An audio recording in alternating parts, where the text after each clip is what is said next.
Assalamualaikum. Good morning. Good morning, everybody. Welcome to Geo Pakistan with Huma and Abdullah. And it rained.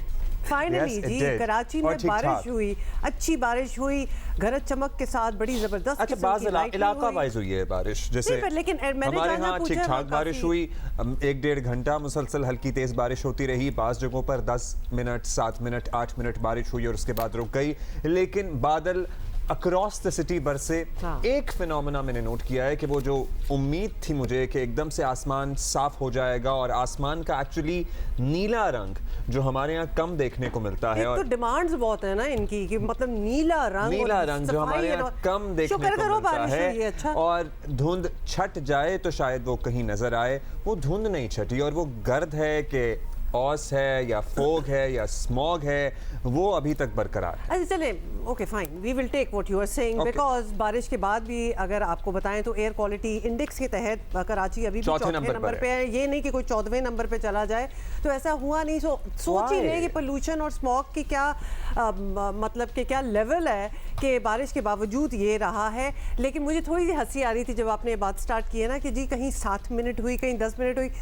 बाकी मुल्क के जो लोग हमें देख रहे होंगे ना, तो वो कहेंगे 7 मिनट की बारिश में खुशियां मना रहे हैं। एक्सक्यूज़ मी, येस ओके, क्योंकि यहाँ बारिश नहीं होती। और हम क्लाउड सीडिंग की बात कर रहे थे पिछले हफ्ते, बल्कि फ्राइडे को ही हम बात कर रहे थे, और कि क्लाउड सीडिंग होगी तो स्मॉग बैठेगी एंड ऑल दैट।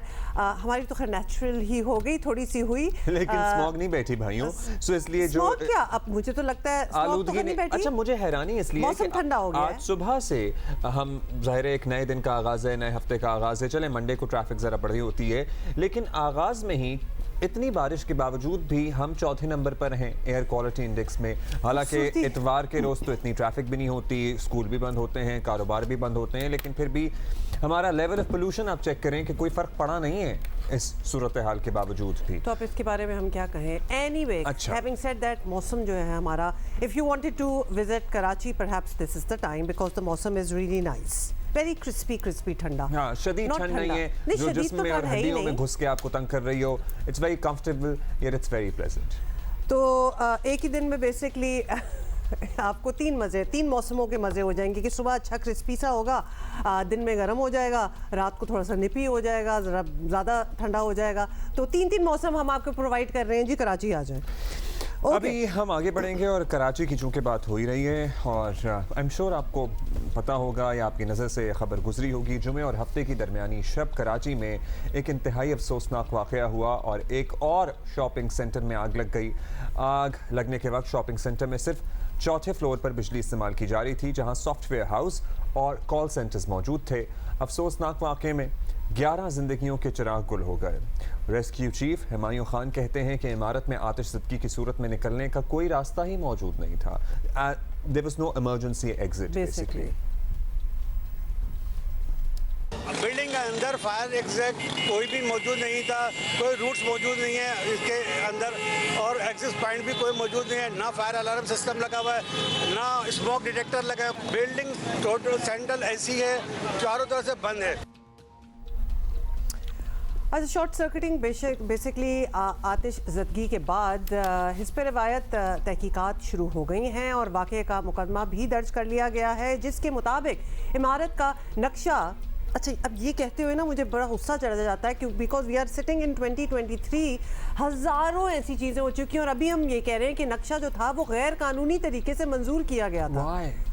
अब ये कितनी बार ये होगा? ये मजाक है कोई कि हर बार इस किस्म की चीज़ होती है? ये आग लगना कोई कराची में कोई नई बात नहीं है, ये आए दिन कहीं ना कहीं किसी बिल्डिंग कहीं ना कहीं आग लग रही होती है, और हमेशा एंड में यही निकलता है कि कोई एनओसीज नहीं थे और ये तो गैर कानूनी तरीके से हो गया था। एनओसी होते हैं, हाँ, एनओसी दिए होते हैं without any check and balance.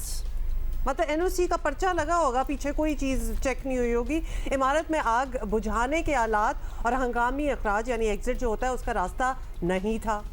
के इलेक्ट्रिक और फायर ब्रिगेड ने नाकिस मटीरियल के बावजूद एनओसी जारी किए थे। वही वाली बात है कि आप चेक तो करें किस चीज़ को एनओसी दे रहे हैं, पता नहीं जाते भी है कि नहीं। कत्ल बिस्सबब लापरवाही नुकसान रसानी की दफात शामिल की गई हैं। उधर आतिशज़दगी से मुतासरा इमारत को खाली करवा के सील कर दिया गया है, जो तहकीकाती रिपोर्ट सामने आने तक बंदी रहेगी। शॉपिंग सेंटर में लेट्स सी क्या होता है, नहीं खुल जाएगी कुछ देर लेके। लेकिन आपको पता है ना, कराची में ये भी तो एक चीज़ है कि बड़ी बड़ी इमारतें दुकानें पता नहीं कोई स्टे लेके बंद पड़ी हैं 20-30 सालों से, तो ये भी हमारे यहाँ हो जाता होता है। अच्छा, ये वाकया मामूली नहीं है। फिर वही सवालात उठ रहे हैं, उठने चाहिए भी कि कराची के शॉपिंग मॉल में 11 अफराद की ज़िंदगियाँ निकलने वाली आग कैसे भड़की। इमारत में फंसे अफराद को आग तो चलें भड़क गई, ठीक है भड़क गई, इंसिडेंट है, फायर इंसिडेंट है, कहीं भी हो सकता है। ये लोग क्यों नहीं जिंदा निकल सके? Why was there no emergency exit? क्यों यहाँ पे स्मोक डिटेक्टर्स और फायर एक्सटिंग्विशर सिस्टम्स मौजूद नहीं थे? 11 जाने चले जाना सानहे से कम नहीं है, किसी को जवाबदेह ठहरना पड़ेगा। मतलब कैसे कैसे लोग होते हैं, कैसे कैसे नौजवान हैं, कैसे कैसे बच्चे हैं जिनके आगे उनकी ज़िंदगियाँ पड़ी हुई थी and they have lost their lives. कुछ स्टोरीज हम तक पहुँची हैं, हम आपसे आगे चलकर शेयर करेंगे, लेकिन अभी doctor Abid Jalaluddin Sheikh, director rescue 1122 Sindh हमारे साथ हैं। हम डॉक्टर साहब, thank you for joining us. हम कोई रिस्पॉन्सिबिलिटी देना चाह रहे हैं किसी को कि who is going to take responsibility for what happened. अब ना स्मोक डिटेक्टर्स होना, मटेरियल बहुत बुरा होना, एग्जिट डोर्स ना होना, मतलब आप अपनी एक्सपर्ट ओपिनियन में किस चीज़ को रिस्पॉन्सिबल ठहराएंगे जिसकी वजह से 11 जाने गई हैं, आग लगी है, उस पर काबू करना कितना मुश्किल था, बताइए। जी अस्सलाम वालेकुम, बहुत शुक्रिया जी मुझे प्रोग्राम में लेने का। और क्योंकि मैं उस वक्त वहाँ पर अवेलेबल था, हमें जो कॉल रिसीव हुई थी वो तकरीबन 6:31 पे कॉल रिसीव हुई थी और हमारा जो रेस्पॉन्स था वो विदिन 15 to 16 मिनट्स था और हमारी पूरी टीम्स वहाँ पर मौजूद थी। और जहाँ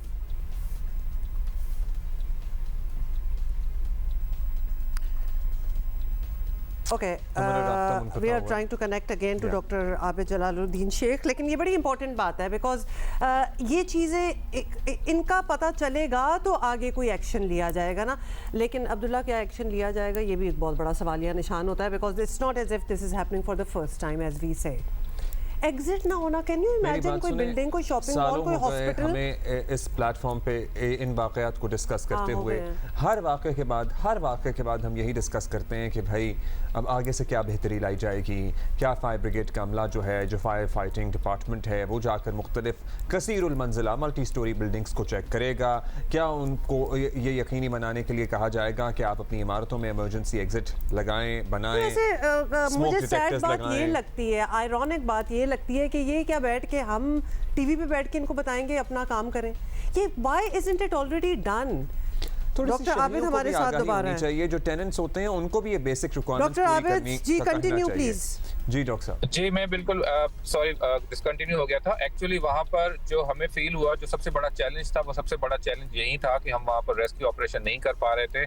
जब ये आग का वाकया हुआ तो हमें फोर्सफुली एंट्री करनी पड़ी थी और क्योंकि कहीं से भी रास्ता नहीं था जहाँ पर हम अंदर जा सकते, जो मेन इसकी एंट्री थी वहाँ पर जीरो विजिबिलिटी थी और इतना ज्यादा स्मोक था कि हम अंदर नहीं जा पा रहे थे। इसी वजह से हमें शीशे तोड़ के हमारी टीम्स अंदर गई और वहाँ से रेस्क्यू ऑपरेशन और फायर फाइटिंग का अमल वहाँ पर स्टार्ट हुआ।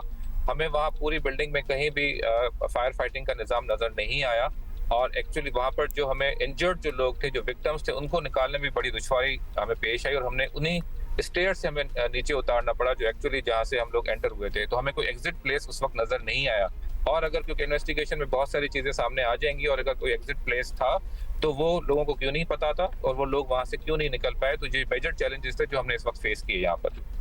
अच्छा, अब आप लोगों का तो जाहिर है ये काम है, आप एक्सपर्टीज़ रखते हैं इस मामले में। आपके ख्याल में शहर में हज़ारों लाखों ऐसी बिल्डिंग्स मौजूद हैं जहां पर शायद ये निज़ाम मौजूद ही ना हो। आपके ख्याल में, आप भी मुख्तलिफ इमारतों का दौरा करते हैं, कितनी आपके do you come across buildings जहाँ पे फायर फाइटिंग का निज़ाम या इमरजेंसी एग्जिट हो? देखें, अभी हाल ही में लास्ट वीक मैंने एक सिंपोजियम और एक वर्कशॉप था, ये fire protection association of Pakistan ने कंडक्ट करवाया था और वहाँ पर उन्होंने एक रिपोर्ट शेयर की जिसमें उन्होंने कहा कि 90% बिल्डिंग्स ऐसी हैं जिसमें फायर फाइटिंग का निज़ाम नहीं है। लेकिन इस पे एक प्रॉपर स्टडी होनी चाहिए और क्योंकि ऑलरेडी इतनी ज़्यादा बिल्डिंग्स हैं और ये वाक़यात अब बहुत ज़्यादा फ्रीक्वेंट हो रहे हैं, तो इसमें एक तो स्टडी हो जाए और उसके बाद इसकी इम्प्लीमेंटेशन हो। फायर फाइटिंग का निज़ाम होना काफ़ी नहीं है, फायर फाइटिंग का निज़ाम होने के बाद उस पर लोगों की ट्रेनिंग होना बहुत इम्पोर्टेंट है, उसके साथ वहाँ पर प्रॉपर ड्रिल्स होना बहुत इम्पोर्टेंट है।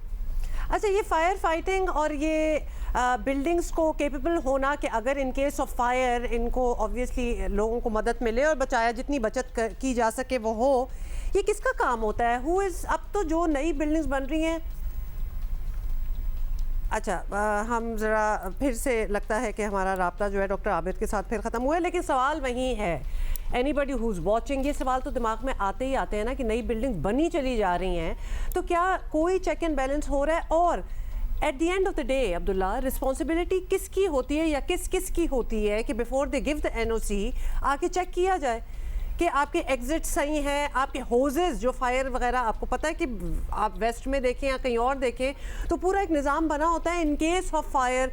उसके बाद स्मोक डिटेक्टर्स हर जगह लगे होते हैं। तो ये सारी चीज़ें तो बड़ी बेसिक हो चुकी हैं। अल्लाह माफ़ करे, ये सभी, ये मैं तो ऐसे माफिया का ही लफ्ज़ इस्तेमाल करूँगा इसके लिए। किस तरह 500 गज के घरों में 4-4, 6-6 पोर्शंस बनाए जा रहे हैं। हाँ, मतलब एक रेजिडेंशियल एरिया को इट्सेल्फ तबाह भी किया जा रहा है। फिर वो किन लॉज और कवानीन के तहत बन रहे हैं, उनको कैसे SPCA इजाज़त देता है, वो कैसे बिल्डिंग्स कंप्लीट हो जाती हैं, उनके नक्शे कैसे पास हो जाते हैं, सबको पता है। और प्रॉब्ली शायद किसी को नहीं भी पता, एज इन सबको पता भी नहीं है, क्योंकि अगर पता हो तो कोई एक्शन लिया जाए ना। और ऐसी जो कमर्शियल इमारतें हैं वो भी हजारों हैं, हजारों। अभी 60-60 गज की 6-6 मंजिला इमारतें खड़ी हो जाती हैं। मतलब एक आप जरा अंदाजा कर लें इस चीज़ को। दूसरा ये कि ये बनी चली जा रही हैं। इट्स नॉट एज इफ कि हम कोई पुरानी 60s 70s की इमारतों की बात कर रहे हैं और उसके बाद से नहीं बननी, ये अभी भी हो रहा है।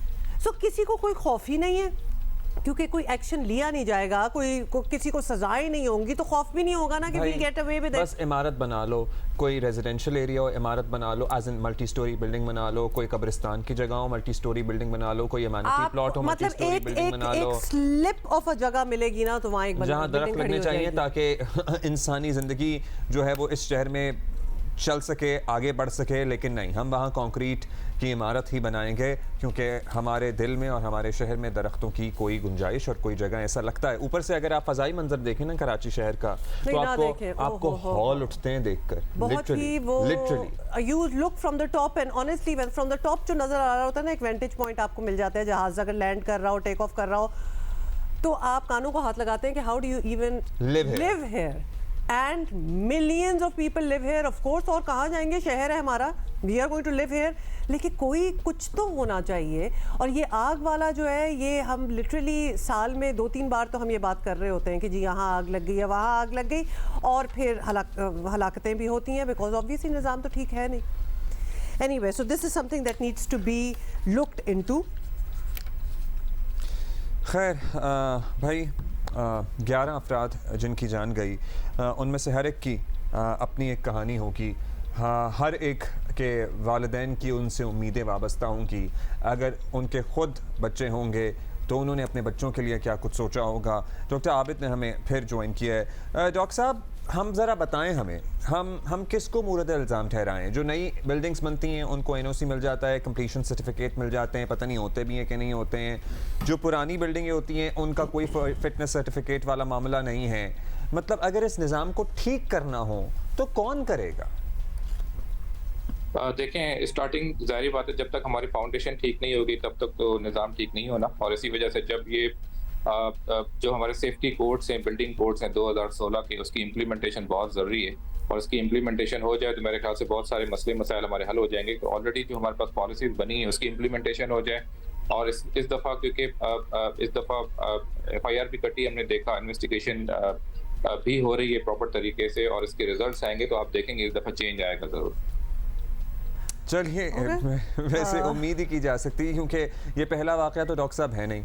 इससे पहले भी दर्जनों वाक़यात हो चुके हैं, हर दफ़ा इन्वेस्टिगेशन होती है और उसके बाद भी कोई चेंज नहीं आता ना। देखें, ये क्योंकि ये फ्रीक्वेंट वाक़यात हो रहे हैं, और सिंध इमरजेंसी रेस्क्यू सर्विस भी बहुत ज़्यादा मुतहर्रिक है। हम लोग वहाँ पर, आप लोगों ने देखा, हमारा रेस्पॉन्स भी देखा। और इस तरह के वाक़यात में जब तक प्रॉपर इम्प्लीमेंटेशन नहीं होगी पॉलिसीज़ की, इस तरह के वाक़यात, ज़ाहिर बात है प्रेशर बढ़ जाता है। हम लोगों के ऊपर भी बहुत ज़्यादा प्रेशर आ जाता है उस वक्त। और हम लोग खुद भी इदारों के साथ काम कर रहे हैं, और इंशाल्लाह मैंने आपको जैसे पहले कहा कि इसमें ज़रूर चेंज आएगा। और हम लोग हर जगह पे सारे स्टेक होल्डर्स के साथ यही डिस्कशन कर रहे हैं कि जब आपके पास ये नक्शे अप्रूव होने के लिए आते हैं तो इसकी जो पॉलिसी है, मैं बार बार कहता हूँ कि जो सेफ्टी कोड्स हैं, बिल्डिंग कोड्स हैं 2016 के, उसकी इम्प्लीमेंटेशन अभी तक नहीं हुई।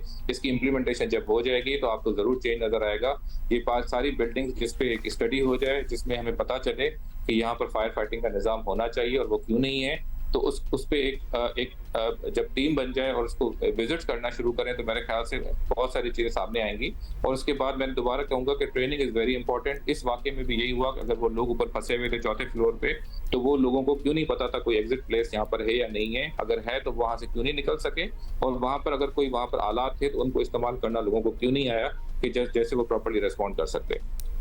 बहुत शुक्रिया आपका doctor Abid, thank you so much for being with us. तो एंड में बात यही निकली है कि सारे जो लॉज हैं, क्योंकि लॉज माशाल्लाह हमारे पास बहुत अच्छे हैं, उनकी इम्प्लीमेंटेशन नहीं है, तो वो इम्प्लीमेंट होने होंगे। अब कौन उनको इम्प्लीमेंट कराएगा, that is also another story and a half, because ये एक रिस्पॉन्सिबिलिटी है जो कोई लेने को कोई ख़ास तैयार भी नहीं है। मतलब कहने को तो हम इस फोरम पे बैठ के ये कह सकते हैं ना कि जो भी नई बिल्डिंग बनेगी उसको एनओसी ना दें जब तक एक एक चीज़ चेक ना हो, लेकिन मतलब ये कोई कर रहा है? ये तहकीकात भी होने दें, फिर हम बात कर लेंगे 2 महीने बाद और फिर देख लेंगे क्या उम्मीद पैदा हुई है या क्या बेहतरी आई है।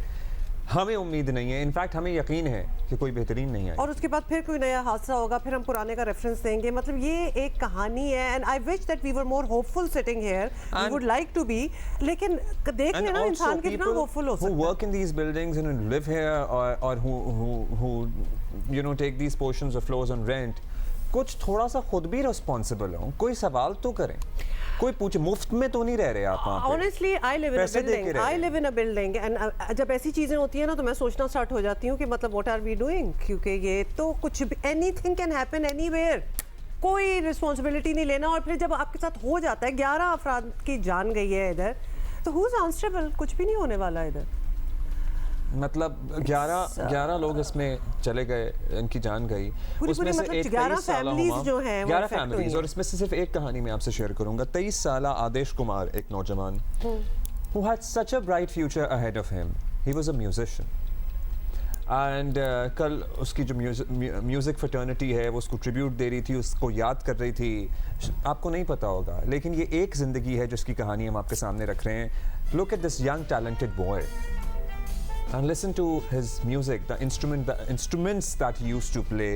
He had a really bright future ahead, but he is not there anymore, क्योंकि एक बिल्डिंग में किसी की लापरवाही से इसकी जान चली गई। 23 साल का ये आदेश कुमार अब इस दुनिया में नहीं। मतलब क्या टैलेंट और क्या ड्रीम्स होंगी इस बच्चे की, इसके माँ बाप की क्या ड्रीम्स होंगी। ये एक कहानी है, एक छोटी सी एक घर की हम आपको बात बता रहे हैं। इसके अलावा 10 और अफराद जो हैं वो जान से गए हैं, और उनकी क्या क्या होप्स एंड ड्रीम्स होंगी, क्या बात करें अब इस पर। ब्रेक के बाद हाजिर होते हैं।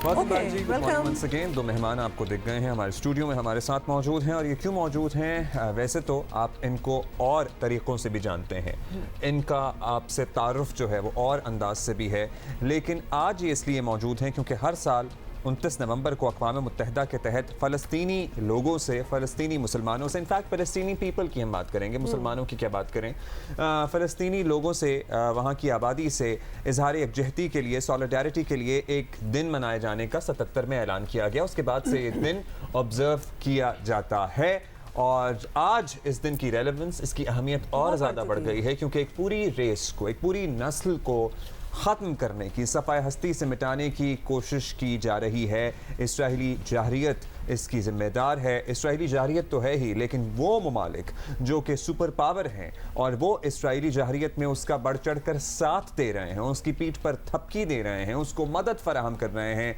वो भी बराबर के हिस्सेदार हैं। अच्छा, हम ये नहीं एक्सपेक्ट करते, हमें that would be expecting too much कि ऐसी चीज़ें होना ख़त्म हो जाएं, कश्मीर हो या फ़लस्तीन हो, लेकिन जब हिमायत हासिल हो जाती है ना दुनिया की, और कोई देख नहीं रहा होता कि दिस इज़ एक्सट्रीम एट्रोसिटीज़ जो कि एक ऑन अ पीपल, एक खित्ते में, एक जगह पे, एक छोटी सी पट्टी है, गज़ा पट्टी, हम कितनी बार आपको बता चुके हैं, द मोस्ट पॉपुलेटेड जगह इन द वर्ल्ड, और वहाँ ये हो रहा हो। और in this day and age 2023 में बाकी दुनिया रोकने को तैयार नहीं है, सीज़ फायर को तैयार नहीं है। अभी बड़ी मुश्किलों से अभी जो सीज़ फायर हुआ है, जो कि 4 दिन का सीज़ फायर हुआ है, और of course we are hoping उसको सीज़ फायर भी क्या कहा जाए, मतलब ऐसे कि गुंजाइश निकाली गई है थोड़ी देर के लिए। लेट्स सी कि वहाँ से मामलात बेहतरी की तरफ जाएं। कोशिश है कि एक्चुअली वो एक्सटेंड हो अच्छा, जाए। पूरी दुनिया में जहां आपको पता ही है फ़लस्तीनियों के हक में आवाज़ उठी, उनके लिए दुनिया के बड़े बड़े मुल्कों में, अमेरिका, बरतानिया, ऑस्ट्रेलिया जैसे मुल्क में, जहां लोग यूजुअली या उनकी सरकार वही करती है जो अमेरिका की से होती है, या अमेरिका का जो माइंड होता है ऑस्ट्रेलियन सरकार का भी यूजुअली वही माइंड होता है, लेकिन वहाँ भी लोग सड़कों पे निकले, आवाज़ उठाई, और पाकिस्तान में भी लोगों ने भरपूर इन मुजाहिरों में शिरकत की। और ज़ाहिर है इन मुजाहिरों को कंडक्ट करने के लिए, इन रैलियों को निकालने के लिए कुछ लोग इसके पीछे होते हैं। सियासी मुजाहिरे तो हमने देखे हैं इस हवाले से, लेकिन अब सिविल सोसाइटी जो है एक मुजाहिरा निकालने जा रही है जिसमें बहुत से बड़े बड़े नाम भी हैं, जिनके नाम जो हैं वो दुनिया में माने भी जाते हैं और हमारी सोसाइटी भी उनको बड़ी अच्छी तरह जानती है। शीमा करमानी साहिबा ने हमें ज्वाइन किया आज। सोशल एक्टिविस्ट हैं, क्लासिकल डांसर हैं। She is so much more than any introduction that we can give about her. और साथ ही फ़हीम ज़मान साहब भी बैठे हैं, who is also an activist and former administrator as well. शीमा साहिबा, ladies first, मैं आपसे इसलिए स्टार्ट करूंगी, एक तो the symbol that you are wearing is very important.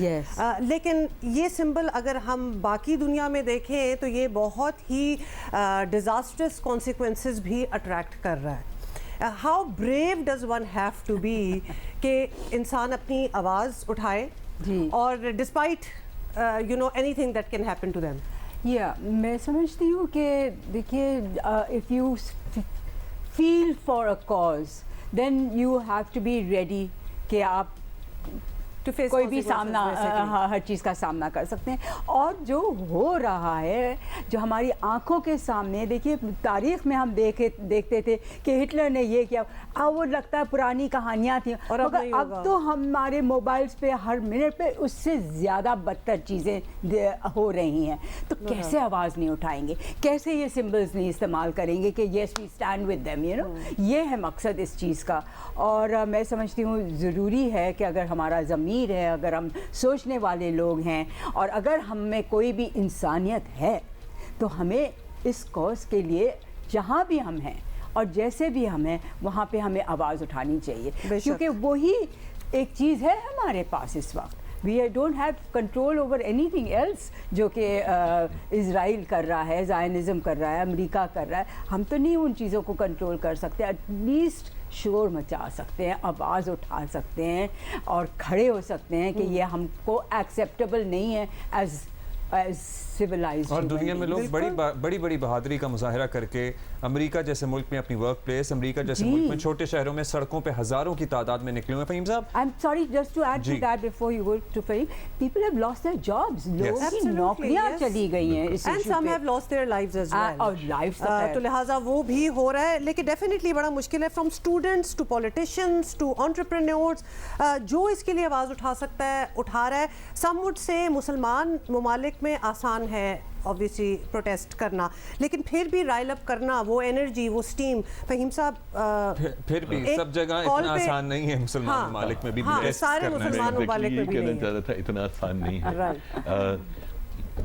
Unfortunately हमारी जो इस्टेब्लिशमेंट्स हैं 57 मुसलमान मुल्कों में, उनमें से 90% जो हैं वो अमेरिका बहादुर और उसके हवारियों की जो है कासा लेस हैं, मजबूर हैं। हमारी कोई फाइनेंशियल ऑटोनॉमी नहीं है। हम अगर ज़रा सा अमेरिका को आंख दिखाने की कोशिश करें, इजराइल को आंख दिखाने की कोशिश करें, तो फौरी तौर पर IMF और वर्ल्ड बैंक का डंडा आ जाता है। तो उस लिहाज से चाहे सऊदी अरब हो, चाहे पाकिस्तान हो, चाहे ये कोई ऐसी चीज़ नहीं है जहाँ पर रियासत आपको थपकी दे कि भाई जाओ जाके सड़क पे निकलो। अच्छा देखिए, हमारे जैसे मुल्क ममालिक में, तीसरी दुनिया के ममालिक में एक अमूमी तौर पे डिमोरलाइजेशन है। हमारे यहाँ लोग जो भी पिछले 70-75 साल, 1948 में इजराइल जो है उसको कायम किया गया, आज उस वक्त से आज तक देख लीजिए, हमारे यहाँ जनरली अवामुन्नास को डीपोलिटिसाइज किया गया, उनको सियासत से दूर करने की कोशिश की, दूर कर दिया गया है। हमारे लोग एक ज़माने में हम जिंदा कौमों की बात करते थे, आज हम मिनहसल कौम अपने आप को जिंदा कौम कहें तो शायद वो सच नहीं होगा। हमारे यहाँ मैं जब लोगों से बात करता हूँ कि भाई सॉलिडारिटी मार्च में आओ, वो कहते हैं हमारे आने से क्या फ़र्क पड़ेगा। इसके मुकाबले में मगरिब में जहाँ पर अवामुन नास जो हैं अपने आप को एम्पावर्ड समझते हैं, जो समझते हैं कि वो अपनी हुकूमत को मुतासर कर सकते हैं, दुनिया में तब्दील, वहाँ देखें आप लाखों की तादाद में मिलियंस। यस सर, क्योंकि हमारे बच्चे को स्कूल में नहीं पढ़ाया जाता कि किस तरह एक फेडरेशन काम करती है, किस तरह जमहूरी निज़ाम किसी भी मुल्क का पनपता है, उसमें सिविल सोसाइटी का किरदार क्या है, एक फ्री प्रेस और सिविल सोसाइटी का दोनों का जो किरदार है वो हमारे बच्चों को पता ही नहीं है। साथ साथ ये भी, अब जैसे फ़हीम उस दिन हमने छोटा सा एक प्रोटेस्ट किया था इसी सिलसिले में, लोग डर के मारे भी नहीं आते। मेरे ख्याल में सिर्फ डर का मसला नहीं है, उसमें एक एपैथी है, एक वो है कि यार मेरे निकलने से क्या फर्क पड़ेगा, ये ज्यादा है फैक्टर। अच्छा देखिए, हम वैसे आज इस सवाल को एड्रेस कर ही लें कि हमारे निकलने या आपके निकलने से क्या फर्क पड़ेगा। दो फर्क पड़ेंगे। अगर हम निकलते हैं, एक तो हम जो आम लोग हैं जो 18 घंटे काम करते हैं, 1.5 मुलाजमतें रोज़ाना करते हैं, जिनके पास इतना वक्त नहीं है कि वो ये तमाम चीज़ें जो अल जज़ीरा और जियो और डॉन और ये सब वो देख सकें, पढ़ सकें, उनको सेंसिटाइज किया जाए कि वहाँ हो क्या रहा है। दूसरा, सिर्फ और सिर्फ उन फ़लस्तीन का मसला नहीं है, ये एक ऐसा इशू है जिस पे अगर हम लोगों को मोबिलाइज कर सकें तो अवामुन नास जो लोकल मसाइल हैं उन पे भी निकलने की आदत पड़ेगी। और देखिए, लोगों को ये समझना कि शायद वेस्ट में या अमेरिका में या लंदन में या न्यूयॉर्क में फ़र्क पड़ता है, पाकिस्तान में नहीं फ़र्क पड़ता, ये सही बात नहीं है। अगर पाकिस्तान में, कराची में, लाहौर में लोग निकलते हैं, मलेशिया में लोग निकलते हैं, इसका बैनुल-अक़वामी बरादरी पर जोर पड़ता है। एक तरफ इसराइल दावा कर रहा है, मुतालबा कर रहा है कि एंटोनियो गुतेरेस जो है वो रिज़ाइन कर जाए। अगर हम सेक्रेटरी जनरल यूनाइटेड नेशंस के हक़ में नारे लगाते हैं उसकी सच बात पे, या UN rapporteur on Palestine and Israel, उसके हक़ में हम बात करते, उसका एक बैनुल-अक़वामी जोर पड़ता है, एक उसकी वो बनती है। तो हम जो कुछ कर रहे हैं उससे फ़लस्तीन को हम कितना फ़ायदा पहुंचा सकते हैं, वो एक अलग चीज़ है। खुद अपने माशरे को जो मोबिलाइज करने की कि यार सच बात पे खड़े हो, वो बहुत ज़रूरी है, बहुत ज़रूरी है। मैं ऐड कर सकती हूँ कुछ? बिल्कुल सही फ़हीम ने कहा कि ये इसका ये भी बेनिफिट है कि हम ये इनकरेज कर रहे हैं लोगों को कि हम अपने मसाइलों पे भी आवाज़ निकालें और करें। मगर आप देखें कि दुनिया में जब ये प्रोटेस्ट होते हैं तो इंटरनेशनल प्रोटेस्ट का बहुत इफ़ेक्ट होता है, पूरे इंटरनेशनल प्रेस उसे कवर करता है ना। मतलब अभी आप देखें बर्लिन में, लंदन में कहाँ नहीं हो रहा, और क्यूबा का प्रेसिडेंट जो आके मार्च कर रहा है फ़लस्तीनियों के साथ, तो ये सारी चीज़ें will affect the decision makers, जो अथॉरिटी, कुछ ना कुछ तो असर होता है। आप सोचें कि वियतनाम वॉर जब चल रही थी, जब अमेरिका चला रहा था वियतनाम में जंग, तो दुनिया भर में जो प्रोटेस्ट हुए थे, they had so much impact कि उसका असर, तो ये हम क्या समझते हैं असर। और जहाँ तक ये यूएन वगैरह की बात है, हम ये protest are also saying, showing कि भाई what is the UN doing, क्या उसकी हैसियत क्या रह गई है यूएन की। बहुत सवाल इस किस्म का भी उठ रहा है, बहुत से लोग इंटरेस्टेड होंगे और ऑब्वियसली तो प्रोटेस्ट का बता दें कि कब है, कहाँ है।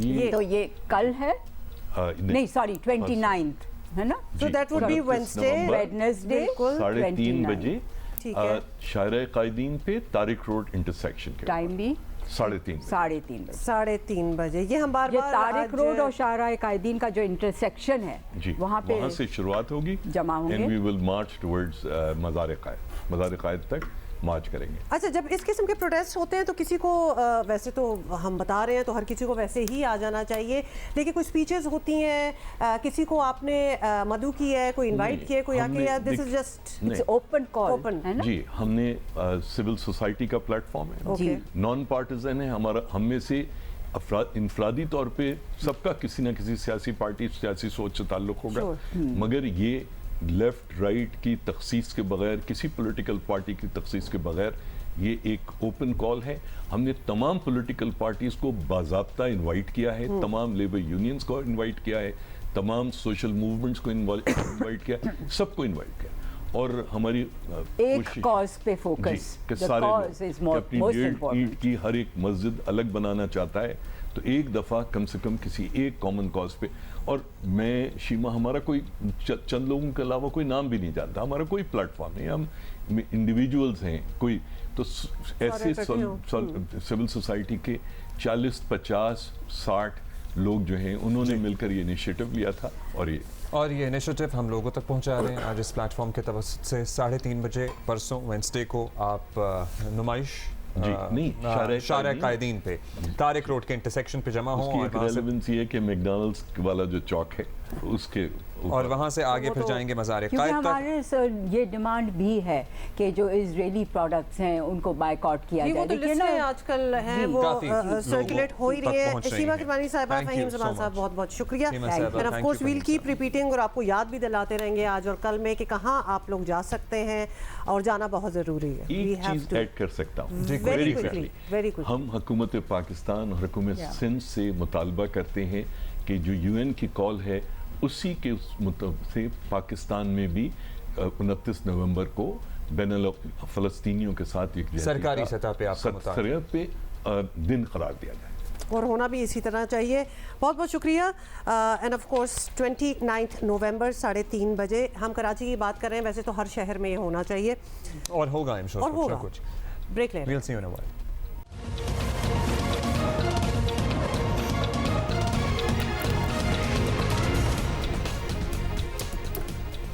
गुड मॉर्निंग, अस्सलाम वालेकुम। If you guys are just joining us, क्या हाल है? ये जो झूठी अनाएं और अपने में भरमबाजी और गुस्सा और क्या है, हम ये घरों में तरबियत का मामला है या फिर स्कूलों में वालिदैन नहीं, वालिदैन के अलावा असातिज़ा ठीक से बच्चों को ज़िंदगी गुजारने के लिए गाइडेंस नहीं दे रहे हैं। कहीं ना कहीं तो हमसे बहैसियत कौम कोताही हो रही है कि हमारे नौजवान इस किस्म की हरकतें कर रहे हैं। अंडर एज ड्राइविंग की बात कर रहे हैं और अगर आपने अभी अंडर एज ड्राइविंग में लड़ाई झगड़े, हाँ, मार कुटाई और कत्लो गारत अंडर भी कर रहे होंगे और उसके बाद लड़ाइयाँ भी करेंगे। पिछले घंटे में बाय द वे हमने 2-3 और भी बातें की थी। बिल्डिंग लॉज की बात की थी क्योंकि आपको पता है कराची में एक आग लग गई, 11 लोग मर गए उस वजह से, उसकी बात की थी। फिर एक प्रोटेस्ट जो फ़लस्तीनियों के सपोर्ट में हो रहा है उसकी बात की थी। अब हम अंडर एज ड्राइविंग एंड बाकी उसके साथ जो एसोसिएटेड चीज़ें हम क्यों नहीं सीख रहे, तो इस सारों का एक टाइटल हमने दिया है कि हम सीख क्यों नहीं रहे।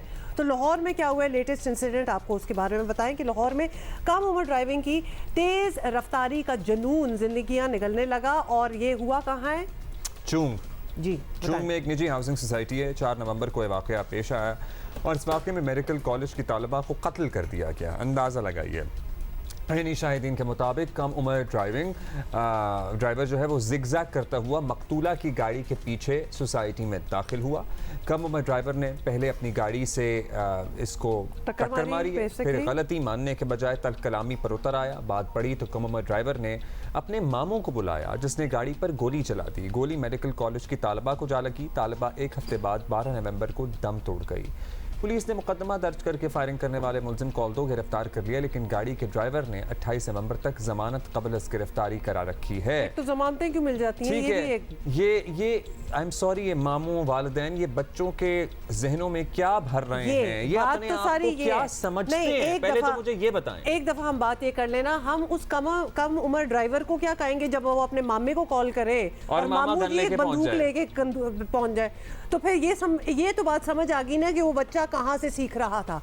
ये सारी तरबियतें घर की होती हैं क्योंकि ये कोई आउट ऑफ नोवेयर ये बच्चे आजकल गाड़ियां निकाल के नहीं, उनके घर के माहौल ऐसे हैं कि उनको दिया जा रहा है गाड़ी चाबी, लो बेटा गो। अपने आप को फन्ने खान समझना, ये फन्ने खानी का जमाना बड़ा पुराना हो गया है। मतलब थोड़ा सा जमीन पे आ जाएं, थोड़ा सा शऊर अगर आ गया हो तो अपनी अक्ल इस्तेमाल करें और एक डिसेंट तरीके से ज़िंदगी गुजारने और अपने बच्चों को उसी तरीके से आगे बढ़ाने की कोशिश करें। ये फूं-फां जो है ना, ये अब अच्छी नहीं लगती। लोग आपका मजाक उड़ाते हैं, आपको लगता है कि आप बड़े कूल लग रहे हैं, नहीं लगते। अब मतलब आपको क्या लगता है इस वक्त अगर आपकी हम बात कर रहे हैं, ये सारी उस फैमिली के लिए बात है और anybody else who does it, तो हम ये तारीफ हो रही है, ये हम राइल अप कर रहे हैं कि सारी दुनिया जो है ना वो बॉयकॉट करे आप जैसे लोगों से। अगर आपके दोस्तों में भी आप जानते हैं कि इस किस्म की I don't even know if I should use this word, ये शोखियाँ जो मार रहे हैं ना कि 14 साल के बच्चों ने गाड़ियाँ निकाली हुई हैं, उनके माँ बाप भी उनको इजाज़त दे रहे हैं, पता नहीं माँ बाप को पता है नहीं है, that's another story all together. तो ये कोई अच्छी बातों, ये अच्छी रिवायतें नहीं है। So this is not something that we should be aspiring to do. CCTV footage भी सामने आ गई है। आजम मलिक हमारे साथ ही हमें लाहौर से ज्वाइन कर रहे हैं। आजम, मतलब क्या ये पीछा कर रहा था उस लड़की का, जानता था उसे, फिर मामू आ गया और बात इतनी आगे बढ़ गई कि गोली मार दी मामू ने? जी बहुत शुक्रिया अब्दुल्ला हुमा आप लोगों का। देखिए बहुत ही लर्ज़ाखेज़ वारदात हुई है। 4 नवंबर का वाक़या है। ये जिगजैग करता हुआ ड्राइवन रोड पे अब्दुर्रहमान नामी कम उम्र जो ड्राइवर था, इसने तहसीन खान लड़की जो थी, जो गाड़ी में बैठी हुई थी, इसकी गाड़ी को हिट किया। कल्टर्स कार में ये बैठे हुए थे, इसके पास दूसरी बड़ी गाड़ी थी। जिगजैग करते हुए ये दोनों गाड़ियाँ सोसाइटी में दाखिल हुई। ये दोनों एक ही सोसाइटी CDG हाउसिंग सोसाइटी के रहने वाले थे। जब वो खातून अपने घर के पास पहुंची तो इसने अपने मामू को कॉल की और मामू ने आके तकरीबन 9 फायर की और एक फायर उस बच्ची को बैकबोन के ऊपर लगा और हराम मगज़ को क्रॉस करते हुए निकल गया। वो बेचारी कोमा में चली गई और 11 नवंबर को ज़िंदगी की बाजी हार गई। सबसे खौफनाक अब्दुल्ला इस वाक़े का जो एक इतना खौफनाक पहलू है वो आप सुनेंगे तो हैरान रह जाएंगे। जब इस बच्ची को गोली लगी अब्दुल्ला, तो इसके वालिद जो हैं वो इसे लेकर निकलने लगे, तो जिन्होंने गोली मारी थी उन्होंने गेट के ऊपर कॉल कर दी और कहा कि हमारे ऊपर किसी ने फायरिंग की है और वो गाड़ी कल्टस है, ये उसका नंबर, इसे रोक लें। गार्ड्स ने वो गेट बंद कर दिया। उससे पहले कि जब वो ज़ख्मी तालबा जो थी, मेडिकल की तालबा, ये लोग सऊदी अरब से आए थे यहाँ पर मेडिकल की तालीम दिलवाने के लिए अपनी बच्ची को। जब ये गाड़ी अभी रास्ते में थी तो जो मुलज़म पार्टी थी वो पहले ही इस सोसाइटी के गेट पर पहुँच गए। 1 से सवा 1 मिनट आप वो वीडियो जो देख रहे हैं जिसमें उसने पिस्टल निकाला हुआ है, ये एंड उस टाइम की है फायरिंग के बाद, जब इन्होंने उस ज़ख्मी तलबा की गाड़ी को रोका और उसके बाप को थप्पड़ मारते रहे, उसकी फैमिली को ज़दोकोब करते रहे और कहते रहे कि तुम झूठ बोल रहे हो, लड़की को फायर नहीं लगा। फिर उस बाप ने, आप देखिए उस बाप के ऊपर क्या गुजर रही होगी जब उस बाप ने अपनी बेटी की कमर से कमीज़ उठाकर वो गोली दिखाई और खून अपने हाथ से लगाकर उन मुलज़मों को दिखाया कि देखो मेरी बेटी को गोली लगी है, मुझे जाने दोगे, उसे थप्पड़ मारते रहे। ये ऐनी शाहिदीन बता रहे हैं, वहाँ पे थप्पड़ मारते रहे, एक नहीं 4-4 6-6 ऐनी शाहिदीन ने बताया।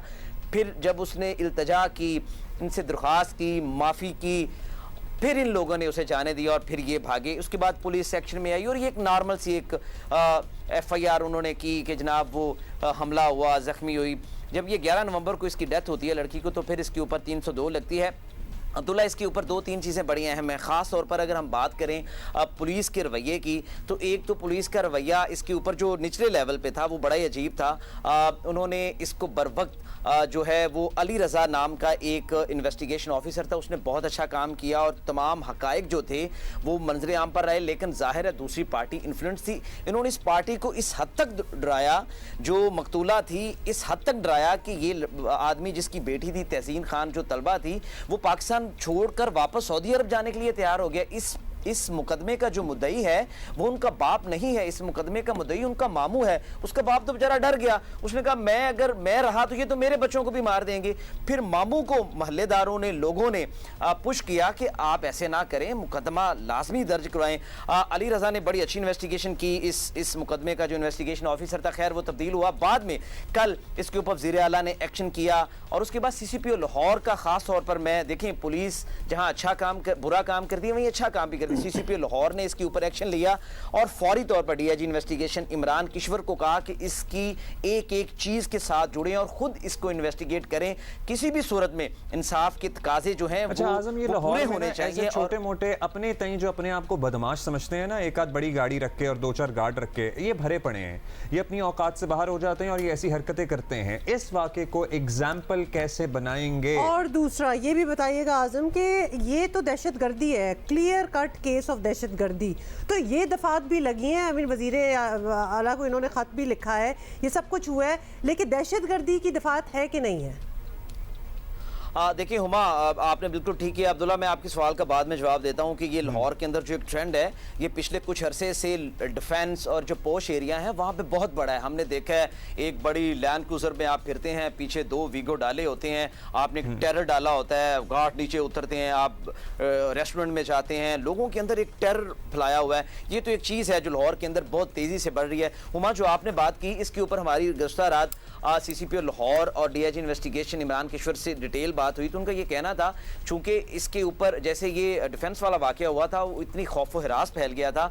खौफ व हिरास का इंसिडेंट जब आता है तो उसके ऊपर 780A एंटी टेररिस्ट एक्ट लगता है। इसके ऊपर 780A नहीं लगेगा, लेकिन लाहौर पुलिस के जो CCPO हैं, सरबराह हैं बिलाल सदीक कमियाना, वो बड़े कंसर्नड हैं। उन्होंने कहा कि इसके ऊपर हम 300, मैं ये आपको खबर दे रहा हूँ कि दफ़ा 311 इस मुकदमे के ऊपर हम लगाएंगे।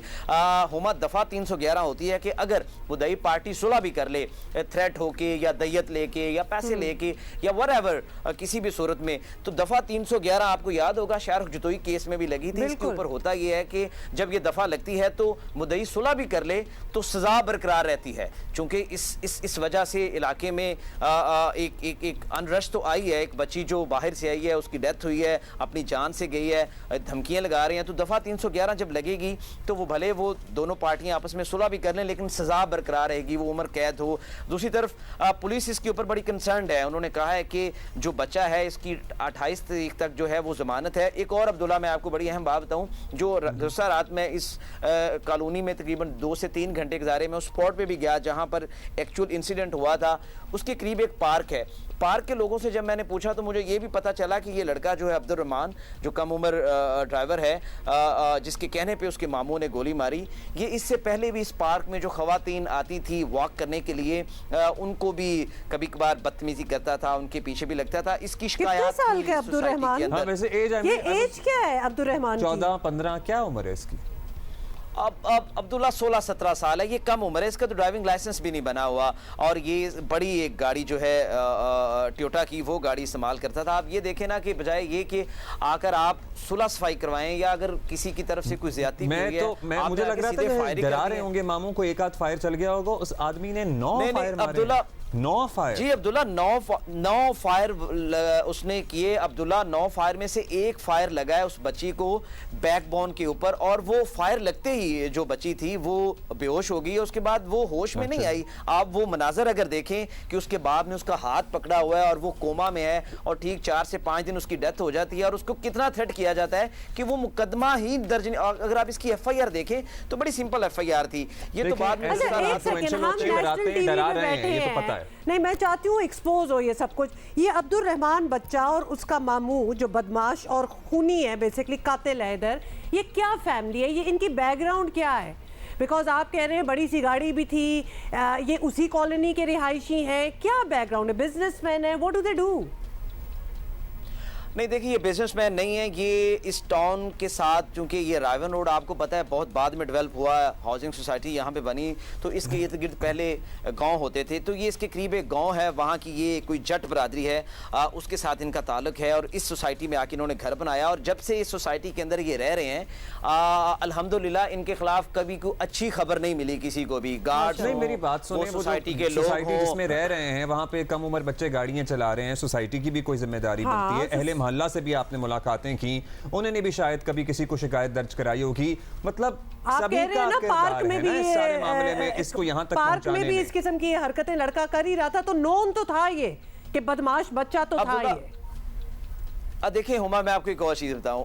अब आज अगर मैं आज की बात करूं, जैसे मैंने पहले बताया कि अली रजा जो इसका पहला इन्वेस्टिगेटिव ऑफिसर था, उसने बड़ा अच्छा काम किया, वो चला गया। अब जो नया इन्वेस्टिगेटिव ऑफिसर आया उसका नाम है अशरफ। नहीं, वैसे अच्छा काम किया तो चला क्यों गया ये भी मुझे समझ नहीं आता। मैं आपको अब्दुल्ला मेरी बात सुनो, मैं आपको बताता हूं। अभी आज का जो इन्वेस्टिगेशन ऑफिसर है, ये जो 2 मुलजिम पकड़े गए, अभी तक इनकी गिरफ्तारी नहीं डाली गई। और मजे वाली बात मैं बताऊं, मुझे गुज़श्ता रात पता चला है, मुझे एक, अब मैं नाम नहीं बताऊंगा, मैं बड़े रिलायबल सोर्सेज से ये बात करूं, ये दोनों मुलजिम जो हैं ये इसी जो इन्वेस्टिगेटिव ऑफिसर है इसके कमरे में सोते हैं।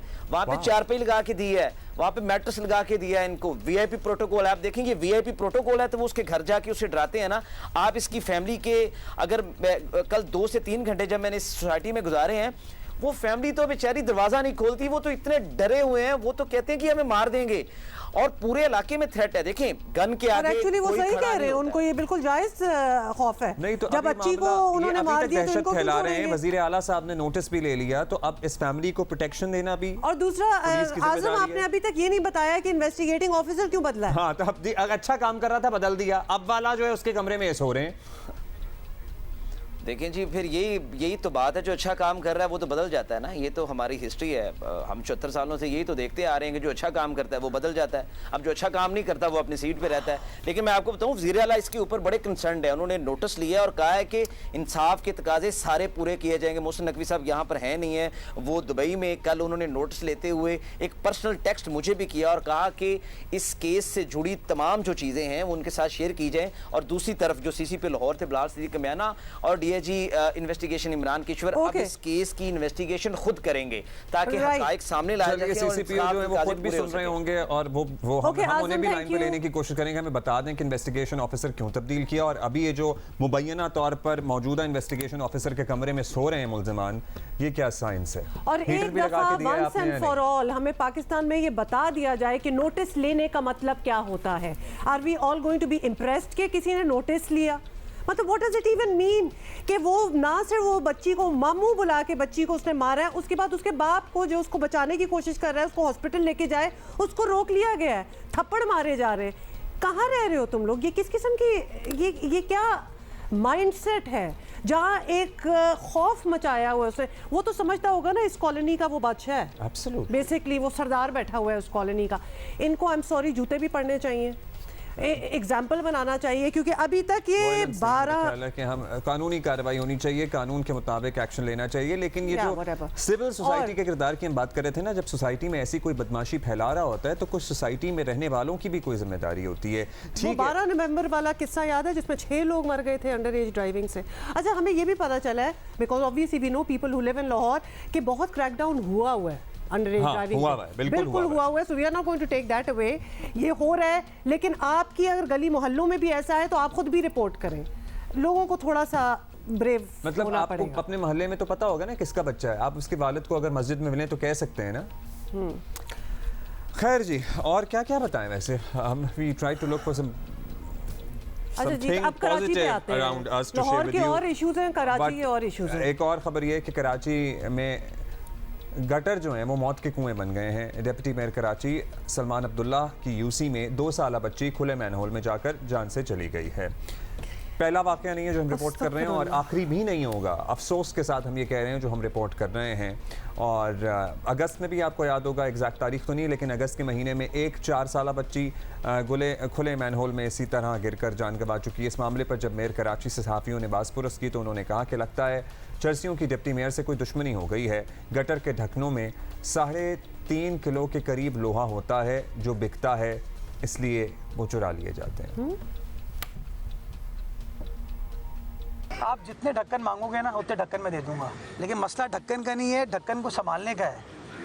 उस ढक्कन के अंदर कोई तकरीबन 3.5-4 किलो सरिया है, वो सरिया बिकता है कहीं, इसके पीछे एक माफिया है। हम लोग हमेशा ये कहते हैं भला डिप्टी मेयर से भी इन चर्सियों की लगता है कोई दुश्मनी हो गई है। ये बार बार इन्हीं के इलाके में जाके कार्रवाई क्यों कर रहे हैं? तो मैं बजाय इसके कि हम ये कहें कि इसका डिप्टी मेयर जिम्मेदार है या मुर्तज़ा वहाब जिम्मेदार है या बल्दियाती इदारे जिम्मेदार हैं, हमें इस चीज़ को भी इन्वेस्टिगेट करने की ज़रूरत है कि ये क्या जानबूझ के कोई निकाल रहे हैं, कोई शरारत हो रही है, कोई चोरी हो रही है। आई एम नॉट श्योर ये गटर के ढकने चोरी हो जाना और उसमें से लोहा बिक जाना ये एक इशू हो सकता है, लेकिन ये मौका शायद गैर मुनासिब था इसको ठट्ठे में उड़ाने का। ठीक नहीं था। हैविंग सेड दैट, क्या आप लोगों को पता है मेयर साहब कि अब रिसाइकल्ड मटेरियल के भी गटर के ढक्कन दुनिया में आ चुके हैं। हर कोई लोहा नहीं इस्तेमाल कर रहा जो बड़ा अट्रैक्टिव होता है शायद चर्सियों के लिए या हुएवर। तो अब बहुत इजाद हो चुकी है इस चीज़ में, हम अभी तक वहीं क्यों फंसे हुए हैं? और अगर ये हो रहा है तो ये बता के चर्सी गटर के ढकने चुरा देते हैं, हम अपनी जिम्मेदारियों से इसको कोई हल निकाल लेना भाई। और कोई वेल्ड करें, कोई कुछ भी करें, there should be a solution to this problem. Danial Syed हमारे साथ मौजूद हैं, हमारे साथ ही वो बताएंगे इस वाक़े में अब तक क्या पेशरफ्त हुई है तहकीकात में। अच्छा, ये एक और जान चली गई, इस इलाके में पहले भी इस तरह के वाक़यात रिपोर्ट हुए हैं, इसके बावजूद भी क्या आपने ऑब्जर्व किया है? कितने मैन होल हैं जिन पे ढक्कन नहीं है, और अगर होते हैं तो क्या वो चोरी होते हैं जैसा कि हुकाम बता रहे हैं? आज बिल्कुल ये पहला वाक़या नहीं है, इससे कबल भी माजी में ऐसे वाक़यात रूनुमा हो चुके हैं। कराची के मुख्तलिफ इलाके हैं जहाँ पर गटर या मेन होल जो हैं उन पर ढक्कन मौजूद नहीं होते, जिसके सबब ये वाक़यात रूनुमा हुए हैं। मलिर मेमन गोट में भी इससे कबल भी ऐसा अफसोसनाक हादसा पेश आया था। हुकाम की जानिब से जो मुताल्लिका इदारे हैं, ज़िला इंतज़ामिया हैं, उनकी जानिब से दावे ज़रूर किए गए कि कराची सब में जिन जिन मकामात पर गटर पर ढक्कन नहीं है या मेन होल्स पर ढक्कन नहीं है, उन पर ढक्कन लगा दिए गए हैं, उनको पैक कर दिया गया है ताकि ऐसा कोई हादसा रोनुमा ना हो। लेकिन हम देख रहे हैं कि एक वाक़या मज़ीद रोनुमा हुआ मलीर मेमन गोट में ही, जो डिप्टी मेयर का इलाका है, जहाँ पर 2 साला मुस्कान गटर में गिरकर जहाँ बहा कोई गया। जो इदारे हैं, मुताल्लिका इदारे, ज़िला इंतज़ामिया, उनका कहना है कि ढक्कन लगाए गए लेकिन वो चोरी हो गए लेकिन उसके बाद दोबारा नहीं लगाए गए, जिसके सबब ये हादसा रोनुमा हुए हैं।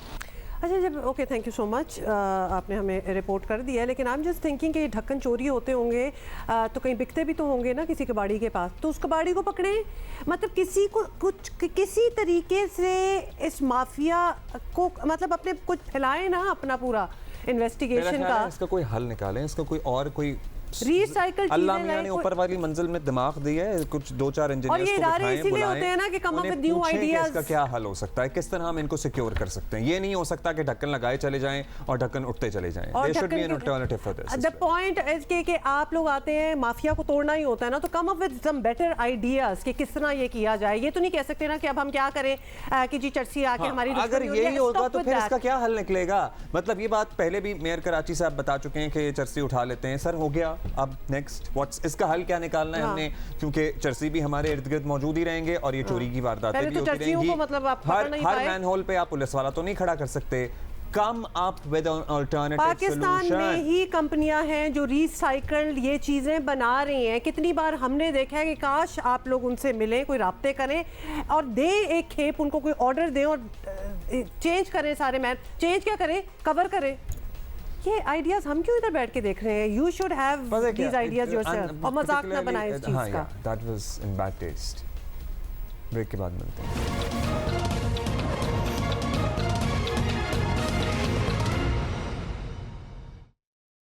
अच्छा जी, वेलकम बैक। इसमें हमने काफ़ी डिटेल में बात की, लेकिन एक दफ़ा फिर आपको याद दिलाना चाहते हैं कि 29 नवंबर 29 नवंबर को फ़लस्तीनियों से इजहार यकजहती के आलमी दिन पर कराची में एक बड़ी रैली निकाली जाएगी और रैली का वक्त होगा दोपहर 3:30 बजे।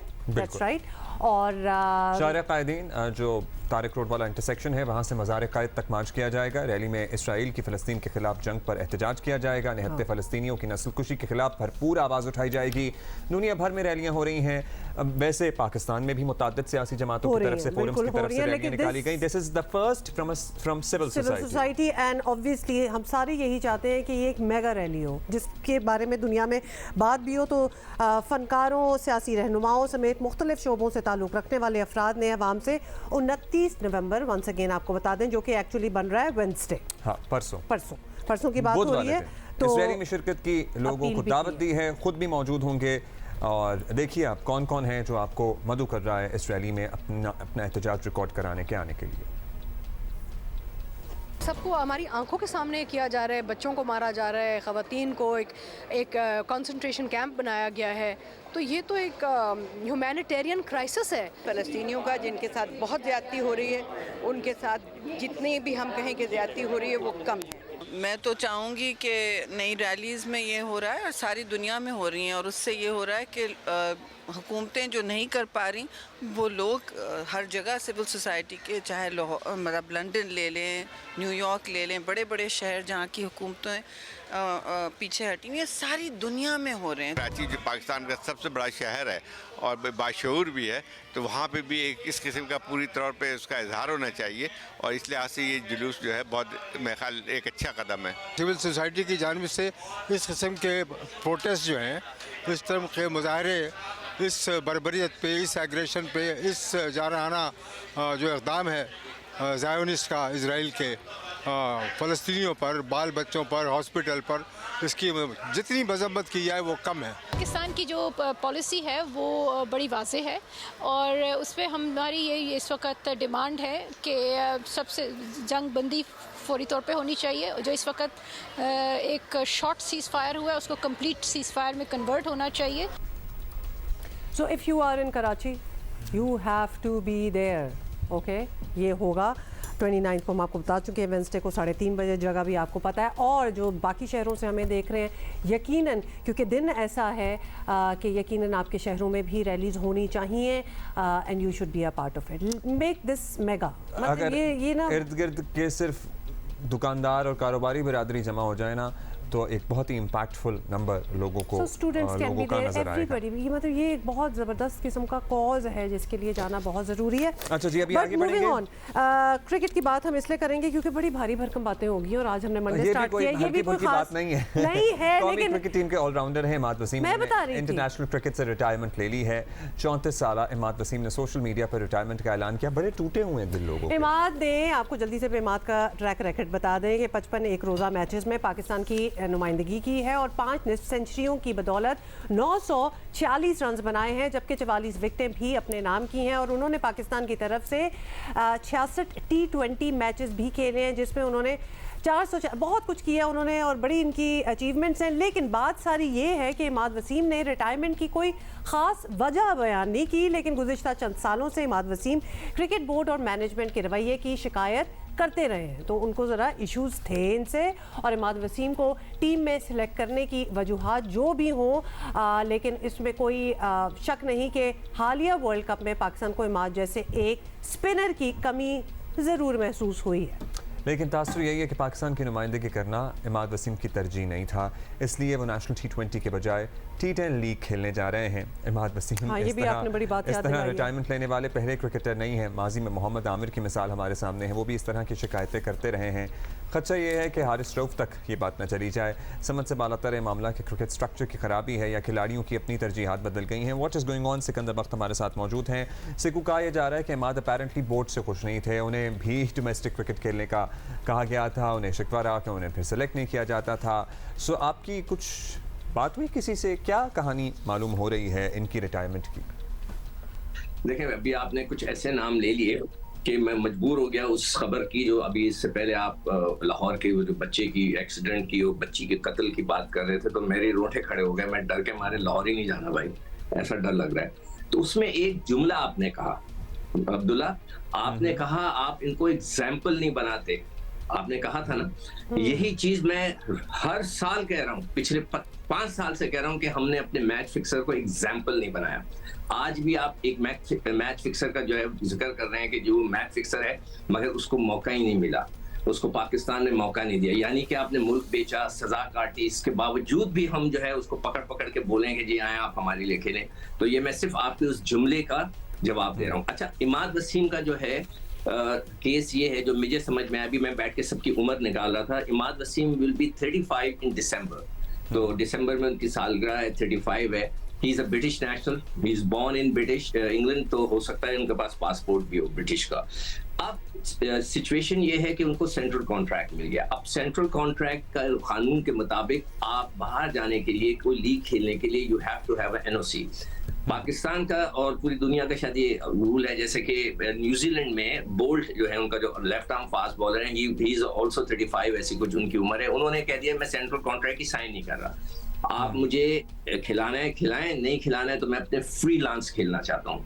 तो मैं ये समझ रहा हूँ कि इमाद वसीम ने भी यही सोचा है कि हम फ्रीलांस हो जाएं, कि मतलब है कि वो जहां चाहे जाकर क्रिकेट खेले, अपनी लीग। देखें 35 का मतलब क्या हो गया, उसके पास 2 साल मैक्सिमम 3 साल, चले जी बहुत फिटनेस कर ली तो 4 साल वो और क्रिकेट खेलेगा। तो वो उसका नाम क्या, वो चाह रहा है कि वो लीग्स जाकर खेल ले, जितनी क्रिकेट खेल सकता है खेल ले। अगर वो क्रिकेट बोर्ड के सेंट्रल कॉन्ट्रैक्ट में रहेगा तो he can not go without NOC। अब क्रिकेट बोर्ड ने सपोज करो रूल बना दिया, जैसे कि हम सब पुश कर रहे हैं, मैं बहुत ज्यादा पुश कर रहा हूँ कि they have to make a rule कि जो लड़का PSL खेलता है उसको भी जाके डोमेस्टिक क्रिकेट खेलनी चाहिए, वरना हमारी डोमेस्टिक क्रिकेट तबाह हो रही है, तबाह बर्बाद हो जाएगी। ये नए पाकिस्तान ने जो हमारे जो क्रिकेट के कानून बनाए, नए रूल्स बनाए, नए रेगुलेशंस बनाए, उसने हमारी क्रिकेट को बहुत पीछे धकेल दिया। इंडिया को देख लें, उन्होंने अभी ऑस्ट्रेलिया के खिलाफ पूरी नई टीम खिला दी, पूरी, सिवाय कप्तान के। कप्तान भी उन्होंने वो रखा क्योंकि वर्ल्ड कप में कप्तान नहीं था, रोहित शर्मा वर्मा सबको उन्होंने फारिग कर दिया। फारिग करने से मुराद रेस्ट दे दिया। ये होती है क्रिकेट। हम अपने पड़ोस से सीखें। ये मैं PCB को बोलूंगा भाईजान, हफीज साहब को बोलूंगा, वहाब रियाज साहब को बोलूंगा जो नए नए आए हैं कि भाइयों देखो, अपने पड़ोस से सबक सीखो कि उन्होंने पहला मैच भी जीत लिया ऑस्ट्रेलिया से, वर्ल्ड कप हारे मगर उन्होंने पहला T20 मैच भी जीत लिया और उनका जो मुझे तो लग रहा था कि एक नया मॉडल सा है, मतलब अपना फाइनेंशियल बेनिफिट 2+2 = 4 और 6 और 8 ये मैनेज करके, अच्छा जी अब हम रिटायरमेंट ले रहे हैं, अब हम ये वाली क्रिकेट खेलेंगे। पीछे पाकिस्तान क्रिकेट बोर्ड की क्या कंट्रीब्यूशन रही है आपको यहाँ तक पहुँचाने में, वो भी जाहिर है हम एक तरफ रखेंगे और सिर्फ अपने करियर को अपने तरीके से आगे बढ़ाने की कोशिश है। देखो अब्दुल्ला, ये एक प्लेयर का राइट है, ही इज 35, गोइंग दिसंबर में 35 का हो रहे हैं, तो he has the right to make money और जो अपनी जिंदगी गुजारना चाहता है।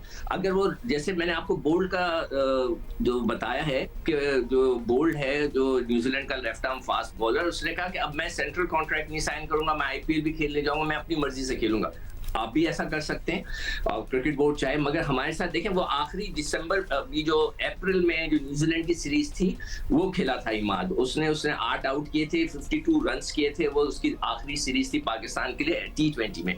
अभी आप ODI का जिक्र कर रहे थे, मैं अपना पर्सनली बिलीव करता हूँ he is good in T20, जहां पे सिर्फ 4 ओवर होते हैं, नए बॉल से आके वो गेन कर देता है और निकल जाता है, बैटिंग उसकी अच्छी है, मगर वनडे का वो बॉलर नहीं है। वनडे के अंदर आपको शुरू में 3-4 करने पड़ते हैं, बीच में करने पड़ते हैं, आखिरी में ओवर्स करने पड़ते हैं। He is not that kind of a right arm leg spinner कि जो कि वो उस किस्म की क्रिकेट खेले। ये मेरा ऑब्जर्वेशन है, मेरी जजमेंट है। हो सकता है Sikandar, despite the retirement announcement and all that, he can still be a part of PSL, जो कि वो हैं भी, यस और नो? हाँ, वो अभी तक तो है, मगर मैंने तो कहा है कि अभी देखे ना, ये जो क्रिकेट बोर्ड है ये खुद अपने सांसें ले रहा है 3 महीने की, ये क्या करेंगे? इनको तो डे टू डे बेसिस पे कहा है ना काम करने को, ये तो कोई बड़ा फैसला नहीं कर सकते। तो जो नई पार्टी आएगी, अगर वो आकर उन्होंने ये रूल बना दिया अगले साल के लिए, इस सीजन तो ये हो जाएगा सब कुछ, अगला जो सीजन आ रहा है they have to make a rule. Okay, let's see. अब ये हम बहुत बड़े अरसे से ये बातें हो रही हैं, तो एक और चीज आप क्या कह रहे हैं? जी, अच्छा, ओके। अब्दुल्ला, अभी आपने कहा ना कि ये कि इन लड़कियों को पाकिस्तान को एक तरफ रख देते हैं, पाकिस्तान से बनते हैं, ये बहुत बड़ा एक बड़ा अच्छा पॉइंट है कि ये जो जितने भी लड़के बनते हैं ये पाकिस्तान से बनते हैं। अब पाकिस्तान से बनने के बाद ये फिर ऑब्वियसली इनको भी अपनी पैसे वैसे कमाने होते हैं। मेरे दौर में नहीं था, हो सकता है मैं भी यही करता, honestly speaking. Pakistan cricket board को ये चाहिए, जो भी अंडर 19 से जो लड़के आते हैं ना, उनसे आप एक कॉन्ट्रैक्ट साइन करा लें कि they have to play for Pakistan till a certain age. आप छोड़ के नहीं भाग सकते, मतलब है कि आपको पता है बड़ी जगह आर्म्ड फोर्सेस वगैरह में भी देयर इज अ रूल कि अगर आपको यू हैव टू परफॉर्म कुछ उम्र तक या समथिंग, बहुत जगहों पे भी है। अभी एक और लास्ट फनी बात, अगर आपका टाइम पूरा हो रहा है, मैं अब आजकल पढ़ रहा हूँ सोशल मीडिया के ऊपर कि शोएब मलिक को वापस लेके आया जाए। सबकी उम्र अब ये मजे का खेज कमेंट लगता है, वेरी सीरियस। ये सुने तो मजे की बात है कि शोएब मलिक जो है वो फरवरी में 42 के हो जाएंगे and he wants to play for Pakistan. जो हमारा चीफ सेलेक्टर है इज 38, जो हमारा क्रिकेट डायरेक्टर है इज 43। यानी कि हमारी क्रिकेट इस नहज पे पहुंच गई है कि हम कह रहे हैं कि शोएब मलिक 42 इयर्स ओल्ड को लेकर आए। इससे बड़ी शर्मिंदगी का क्या बात है? सिकंदर, इसको अब भूल जाए ना, ये तो सोशल मीडिया पे वैसे आपने किसी PR फर्म शायद इसको इंपॉर्टेंस देने की जरूरत नहीं है। आखिरी चीज, टाइम कम है सिकंदर, हमारी टीम जो है नेशनल टीम 30 को रवाना हो रही है ऑस्ट्रेलिया के लिए, और बताएं कि क्या तैयारी है और आपको लग रहा है कि ठीक है वी आर रेडी टू? अब तो जो है यही है। देखिए, अभी ऑस्ट्रेलिया का टूर हमेशा बहुत सख्त होता है, बहुत अरसे से वहाँ पे जीते नहीं, पता नहीं 25 साल 28 साल कोई कह रहे थे कि हमने कोई सीरीज, तो खैर सीरीज तो हमने जीती नहीं, इंडिया जीत के आ चुका है वहाँ पे, हमने सीरीज नहीं जीती। एक आधा मैचेस जीते, एक मैच में तो मैं भी 2 मैचेस में वहाँ मैं था जब हमने ऑस्ट्रेलिया को वहाँ पे हराया। उसके अलावा हमने ऑस्ट्रेलिया को ऑस्ट्रेलिया में हराना मुश्किल होता है। रिकी पॉन्टिंग ने एक बड़ी मजाखेस एक मीम बना के भेजी। अगर आपको याद हो कि पिछले साल जब पाकिस्तान की टीम गई थी जिसमें नसीम शाह सिर्फ 16 साल के थे, तो वो लोग मजाक उड़ा रहे थे उसका कि ये 16 साल का है, इसको तो स्कूल में होना चाहिए, यहाँ पे क्या कर रहा है। उसमें रिकी पॉन्टिंग ने बोला था कि मैंने पाकिस्तान का वर्स्ट बॉलिंग अटैक देखा है, ये इससे पहले इतना वर्स्ट बॉलिंग अटैक कभी नहीं आया। तो इस दफा उसने बोला कि आई एम वेरी सॉरी कि मैंने वो गलत बोला था कि वो वर्स्ट है, जो अब आ रहा है उससे भी वर्स्ट है। रिकी पॉन्टिंग ने बोला है।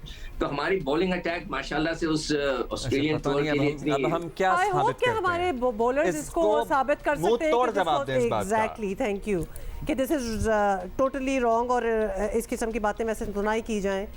Sikandar, thank you. ब्रेक के बाद मैंने we better perform, we sure.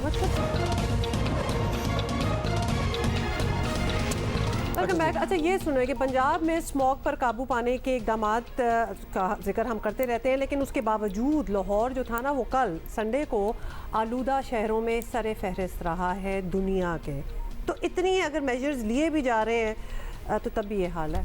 तो आप ये सोच लें कि प्रॉब्लम किस हद तक बढ़ गया है कि इतवार को जब सब कुछ बंद होता है तब भी हम अपनी फ़ज़ा आबो हवा को बेहतर नहीं कर पाए या ढूंढ नहीं पाए या नहीं हुई। मतलब कंप्लीट लॉकडाउन था, उसके बावजूद ये सब कुछ हो रहा है। मॉल रोड ट्रैफिक के लिए बंद थी, सिर्फ साइकिल पर आप सफ़र कर सकते थे। मुख्तलिफ अजला में कहीं अहकामात पर पाबंदी की गई, कहीं इसकी खुली खिलाफ वर्जी भी नजर आती रही। हमारे कॉरेस्पॉन्डेंट उस्मान भट्टी हमें बता रहे हैं कि इस वक्त क्या सूरत हाल है in Lahore. Over to you Usman.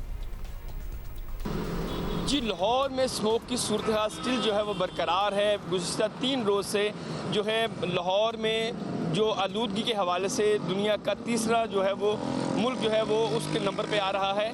और पंजाब हुकूमत की जानिब से जो है वो सख्त जो है इस वक्त डायरेक्शन दी गई है कि जुमा हफ्ता को जो है और इतवार को जुज़वी तौर पर मार्केट जो है वो बंद रहेंगी। इसके अलावा जुमे के रोज़ तालीमी इदारे भी बंद रहेंगे। बहुत सी यूनिवर्सिटीज़ में जो है वो सैटरडे और संडे को भी क्लासेस होती हैं, वो मुकम्मल तौर पर क्लासेस जो है वो ऑनलाइन हुआ करेंगी। और इसके अलावा जो डॉक्टर्स की तरफ से डायरेक्शन दी जाती है आम शहरियों के को जब भी सफ़र करें या बाज़ार जाएं तो वो जो है मास्क का इस्तेमाल करें। डॉक्टर्स का कहना है कि जब भी बहुत ज़रूरी हो इन दिनों आप सफ़र करें, वैसे सफ़र से जो है वो आप अवॉइड करें। और इसके अलावा जो कुछ जो रोड्स हैं उनको संडे के रोज़ लाहौर में बंद किया गया है ताकि लोग जो है वो बिला वजह सफ़र ना करें। और रेस्टोरेंट्स को जो इजाज़त दी गई है खोलने के लिए, वो जुम्मे और हफ्ते को 3 बजे के बाद रेस्टोरेंट्स को कहा गया है कि वो खोल सकते हैं और अपना कारोबार कर सकते हैं। इसके अलावा जो शॉपिंग मॉल्स हैं उनको ये हदायत दी गई है कि वो संडे के रोज़ मुकम्मल तौर पर बंद होंगे। और अभी जो स्मोक की सूरत हाल है वो स्टिल बरकरार है। अलबत्ता बारिश होने से, बारिश होगी तो ये स्मोक की जो सूरत हाल है उसमें कमी आ सकती है। जी, थैंक यू उस्मान भट्टी। उस्मान के पीछे ही नजर आ रही है सारी स्मोक। लिटरली खौफ आ रहा था देख के, ऐसा लग रहा था गर्द आलूद है हर पत्ता हर। अच्छा, साथ ही जी 2 शादियां और फिर वलीमे हुए हैं, ये भी वीकेंड को हुआ है। माशाल्लाह काफी दिन से चल रही हैं शादियां। हाँ, तो ये जी तस्वीरें देखें। और इमामुल हक और फहीम दोनों की शादियां हुई हैं और उसके बाद वलीमे के कुछ विजुअल सामने आए हैं और शाहीन नज़र आ रहे हैं, बाबर हैं, हसन अली हैं, सैफी हैं और कौन कौन है, काफ़ी लोग हैं। और आई लाइक इमाम्स कपल। हाँ, वेरी नाइस, मुझे दोनों बड़े अच्छे लगे, बड़ी खूबसूरत तस्वीरें हैं उनकी, they look really nice together. और दूसरी जो शादी थी फहीम अशरफ की, वो मैंने दुल्हन नहीं देखी उनकी, लेकिन वो भी एक हैप्पी वेडिंग लग रही है। So congratulations to both the new couples. What do you think about the bride chose to wear a sari on Barat? I love, you know, I'm all for saris. Yes, so I know. मुझे तो बड़ा different लगा इनका। ये वलीमे का portrait है, बड़ा ज़बरदस्त है, वो भी तस्वीरें बड़ी अच्छी आ रही हैं। ये साड़ी वाली जो लुक थी, very different, definitely the girl has style और they look so happy together, बहुत अच्छा लग रहा है। अब वो पता है ना, ये वेडिंग सीज़न भी होता है विच इज़ वेरी स्ट्रेंज, क्योंकि अब तो वो स्मॉगी सीज़न हो गया, लेकिन इसी में शादियां भी सारी हो रही होती हैं। रात को मेहमानों को तकलीफ भी होती है, दुश्वारी भी होती है पहुंचने में या वापस आने में, क्योंकि कुछ नजर नहीं आ रहा होता, जीरो विजिबिलिटी। तैयार हो के जाते भी हैं। अच्छा जी, that is it, we are going to see you tomorrow, inshallah. Bye.